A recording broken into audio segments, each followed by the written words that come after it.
If you woke up with a low HRV score and thought about skipping your run, stop. That single number is likely just noise, not a warning sign.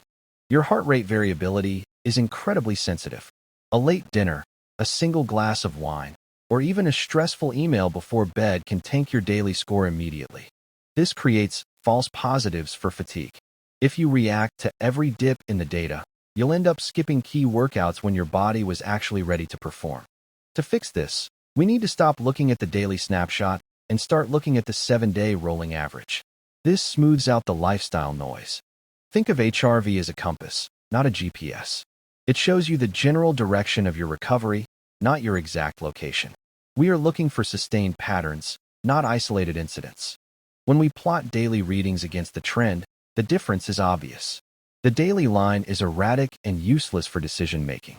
The trend line tells the real story. So, when should you actually worry? You only need to adjust training when your HRV drops below your personal baseline for more than 3 consecutive days. This is often called your normal range. As long as you are within this band, your autonomic nervous system is handling the training load correctly.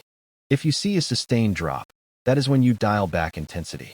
It confirms that accumulation of stress, from running or life, has exceeded your ability to recover. Conversely, a flat or slowly rising trend during a training block is the ultimate green light. It proves your fitness is absorbing the work you're putting in. Don't let the data paralyze you. If your trend is stable, but today's number is low, trust your legs first. The metrics are there to support you, not rule you. Use data to inform your intuition, not replace it.